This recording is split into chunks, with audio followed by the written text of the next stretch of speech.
Hey Alex, the big thing in the news this week is Elon Musk, DOGE, and the Trump administration putting a hatchet to USAID.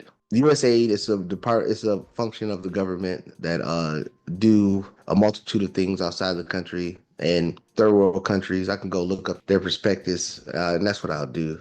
USAID, it's a US agency for international development, and it is an independent agency of the United States government that is primarily responsible for administering civilian foreign aid and developing development assistance. That's what the prospectus, or that's what the company motto is for USAID. So right now in the news, Elon Musk and the Trump administration is putting a hatchet to that program. I believe they have 10,000 employees. They just knocked it down to like 253 or something like that, 250 employees overnight with a stroke of a pen. So what do you think about the whole aspect of the Doge and being very aggressive on the US aid situation? Honestly, I love to hear it because it shows that there's now an administration or a team that's focused on using the taxpayer dollars in a useful way, I would say. When we pay federal taxes, like you said in another video, it's gone. You're not going to see that money back. But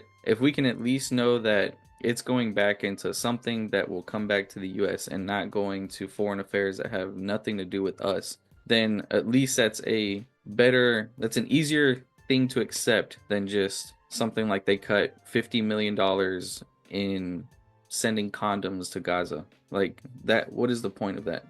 There's another program, I don't know if it pertains to USAID, but they had cut, I think it was around $2 million on counting the squirrel population, and like another $2 or $5 million on reminding people of uneven sidewalks. So there's like all these different like expenses where you look at it and it's like there's no common sense in it. It's just like the government knows that they have unlimited money and they're just gonna dish it out however they want. But then there's a constant complaint about the US debt, about us, sending money overseas. Well, now we see what it's actually going to. So now that they can cut those expenses, whatever they do with it, I'm assuming that they're not going to do something stupid like that again because they're cutting those types of expenses. So it must only come back to the United States in some way. So I'm curious to see where that money can be allocated. I don't know if they'll announce that, but at least it's a nicer thing to know that we're not just dishing out money to countries for just absolutely dumb things. Right. And one of the arguments that I got, I mean, I've received about a trillion phone calls on this. One of the arguments that I received was, why is he doing it so fast and so aggressively? Why don't he go through a process and slowly go through it instead of just cutting the head off the snake? What you say about that? I think that he has to. For one reason, I think it's only because he's got 4 years left, and you can only hope that, let's say, everything he does for the most part turns out well, and then there's maybe the next following president to continue those steps. But he has to. I mean, you look at how the United States was ran, and it was always just a political agenda on what is politically correct or what appeals to the audience, what appeals to the people. And in most things, you have to, like, to get things done, you have to offend some people, you have to hurt some feelings. And I was recently talking about the president in El Salvador, who took extreme measures on the gang violence in his country, and he deployed like his entire military force, and they arrested over 70,000 gang members, and they stripped them of human rights and stripped them of food and treated them like animals. But now the crime rate, the murder rate dropped from like an average of like 60 murders per 100,000 residents down to 2. But everything he did was offensive towards people, saying, "Oh, but you're taking their human rights away. That's not fair." And it's the same thing that we're seeing now with the Trump administration. People are saying, "Oh, you're just deporting people that aren't even criminals. They're just undocumented. You're cutting pay for these countries like Gaza that need help." So I think it's a political agenda that he's just trashing basically, and he's trying to move towards what's actually in the best interest of the American people and not being a police or charity force for the world. Yeah, when I received that question is, oh, Why is he so strong-handed in it?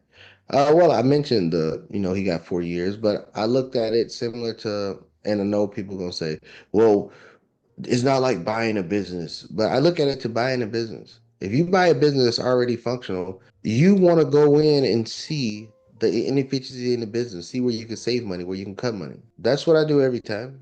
Every time I say, okay, what was the owner doing? What was the stuff that he was paying for, he or she was paying for that makes no sense? Why are you spending $10,000 a month on a website? And the only thing you need to do is give you direction. Why the hell you got to sit? Like, I mean, literally, like one of them, they literally had a website, and it was just a website just to inform people, or you could just book appointments, but they had a whole social media website inside of the website, not a Facebook. They created their own social media so they can sit there and converse and everybody can see the comments that they have. What, you don't need no directions, and hey, how can I book an appointment? Maybe some pictures, see the work that people do, but besides that, that's it.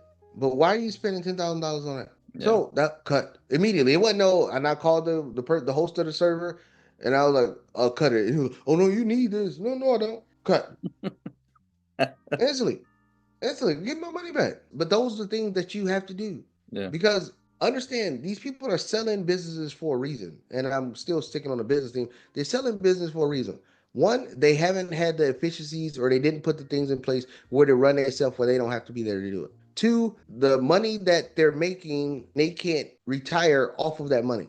So they have to sell the business to quote unquote retire. Or three, they just don't have a legacy plan and they too old or whatever. But if they put the other two things in place and had somebody else running the business, they could have just had the business until they died. They was looking for an exit plan or something like that. But it's some inefficiencies ran somewhere. That's why the business is up for sale. So if I just buy the business and run it the same way the previous owner is, then I'm being in the same situation they was to put them in a position to have to sell the business. So the first thing I'm doing is trimming all the fat. Hell, I might even take some damn muscle and meat off with it. I'm trimming everything off the thing. And then I'll start building up from there. But I got to understand, where is the money going where it don't need to go? Right. What is the reason why they're selling this and it's not efficient and working for them? So that's what when we always talk about businesses, is when you become a business owner, you have to put processes and efficiencies in place. And that's all they're doing. They're doing the first step of it, finding out where the money is going and getting rid of that aspect of it as fast as possible. And again, people don't shoot the messenger because I relate to business, but sometimes people forget that's what Trump is, a businessman. Elon Musk is a businessman. If anybody actually paid attention before the election, when Elon Musk and Trump did that interview on X, or formerly known as Twitter, Trump praised him on how he was at efficiencies in the workplace. He praised him on being efficient in the workplace. So I don't know why it's a shock to everybody. I know he's not American, he's from South Africa or whatever, but just give me the best guy for the job. I don't care if he came from Mars. So if you shocked that why he chose Elon Musk, I don't get it. I mean, they could say, well, he could at least chose an American. Which one? Which American running more efficient than Elon Musk? I mean, this man owned like 20 businesses. Yeah. Why would you not want the world's richest man to manage the finances of the U.S. economy? Right. And that's the Yeah. thing. I said this to somebody. They said, why not American?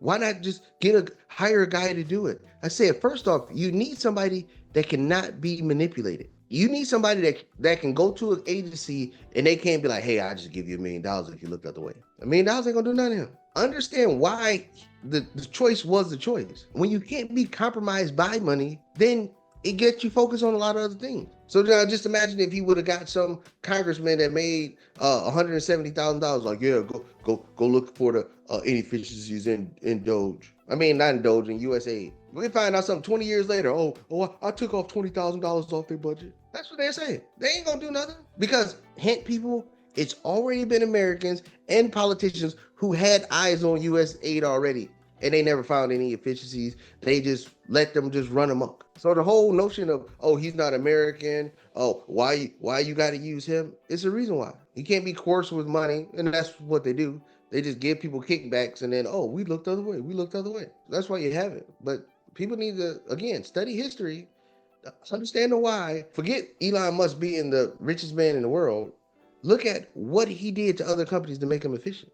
People don't forget, when he went to Twitter, or X, well, it was Twitter at the time, he trimmed the workforce. He cut servers. He stopped all these server farms that they had. They were like, we only need a third of what we have. He cut it all out. And everybody's like, oh, he crazy. Now he's running the same platform with a third of the resources. So guess what? That's 2/3 of the resources that was used to be spent is going back into his pocket. That's what it's called, efficiency. So I don't know why people are surprised on the person that they chose to figure this out of why they chose him. Yeah, I've heard too many people complain about Trump and Elon Musk on their management over the U.S. government spending. But why would you want anyone else other than entrepreneurs, people that understand money, to manage that? And then you can throw out, oh, but Trump's claimed bankruptcy. Most people don't realize bankruptcy is a tactic in business. Like, it doesn't mean that Trump is a shit business owner. It just means he knows something you don't. And proven by their net worth. You've said before, net worth is just a scoreboard, but look at their net worth. Look at Elon Musk's net worth. It's almost like half a trillion. So why would you not want that guy in charge of managing the government spending? Why not? Why would you want a politician over him to manage it? It's irrational. I think a lot of people are looking at the wrong thing. They just pick and choose little things about these people that affect them emotionally, that they don't like about Elon Musk or they don't like about Trump. And rather than just look at what they're saying and how they come off and their offensive little things that they do, look at the actions that they're taking to actually improve spending, improve efficiency in the government. Like you said, look at Elon Musk, how he manages Twitter, how he created Tesla, how he created the Boring Company. All those companies he created was finding inefficiencies in something and developing a solution. That's what entrepreneurship is. That's all it is. So now you bring someone into the US government, or you bring that person into the US government, and there's a lot of inefficiencies that he's already found. Right. Like it was funny you brought up the fact that people talk about Trump filing bankruptcy 3 times. Was it 3 times? But the most one of the most beloved guys on earth is Sir Richard Branson. Virgin Music, Virgin Mobile, Virgin Records, Virgin Airlines, Virgin Orbit, all filed bankruptcy.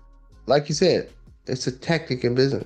People think that when he filed in bankruptcy, he's broke. Sir Richard Branson's still a billionaire. Just the companies that he ran filed bankruptcy because he didn't want to be personally obligated to the debt that those companies racked up. People don't understand a business and a person is two separate things, two separate entities. I mean, of course they don't know that because most people just only own a house and they be like, oh, if somebody get hurt in my house, I'm gonna get sued to death. But in business, that's not how it works. I bring up Richard Branson because I remember one time we was talking about the stock market and somebody brought up in the Discord and somebody brought up, hey, Richard Branson came out with his Virgin Orbit. And the first thing I said is, Richard Branson is the slickest dude ever. Like, I won't, and the same thing, if Trump opened up a business, I wouldn't do a business with him because I know who's going to get all the money. Richard Branson and Trump going to get all the money, and the shareholders going to be sitting there looking stupid. That's how it always happens. And I said this soon as they did the SPAC or whatever for Virgin Orbit when it came public. I was like, I'm not investing that. I already know Richard Branson, he's going to wait for his allotted time to start taking money out. The company going to fail. He's going to say he's not going to put money back in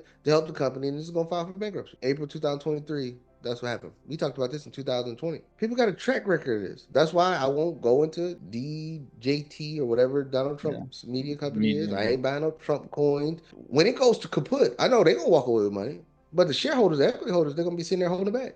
I won't do it. But yeah, it is a strategic process to do. And I don't know why people, I still don't know why people invest with Richard Branson. I mean, in his publicly traded stocks, because they always get left holding the bag. But it's a business tactic that I know they use. That's why if you're prepared, you won't be surprised. Yeah, no, it's a fair point. And I mean, most people don't realize in commercial real estate, you file for bankruptcy, it's different than doing it on residential real estate. It affects the banks more than it affects, Well, that. not file bankruptcy if you default. Right. You mean default? Right. Yeah. If you default on payments on commercial real estate versus residential real estate, yes, it is a big difference. That's another conversation another time. Just back to it with Elon Musk and Doge. I think he's doing great things. I knew that he would find a lot of efficiencies, and just how him and Trump work, how effective they are and competent. I'm not surprised that they're finding inefficiencies this fast. If they're able to find it this fast, imagine we're only 2 weeks in after the inauguration. I mean, how much more time do they have, to actually cut costs, put money back into the United States? So I'm all for it. With that said, guys, let us know what you think. What are your thoughts on the spending, the cut costs? Let us know down below. Don't forget to like this video, share, subscribe, send us content to the email address up above, and we'll see you guys on the next one.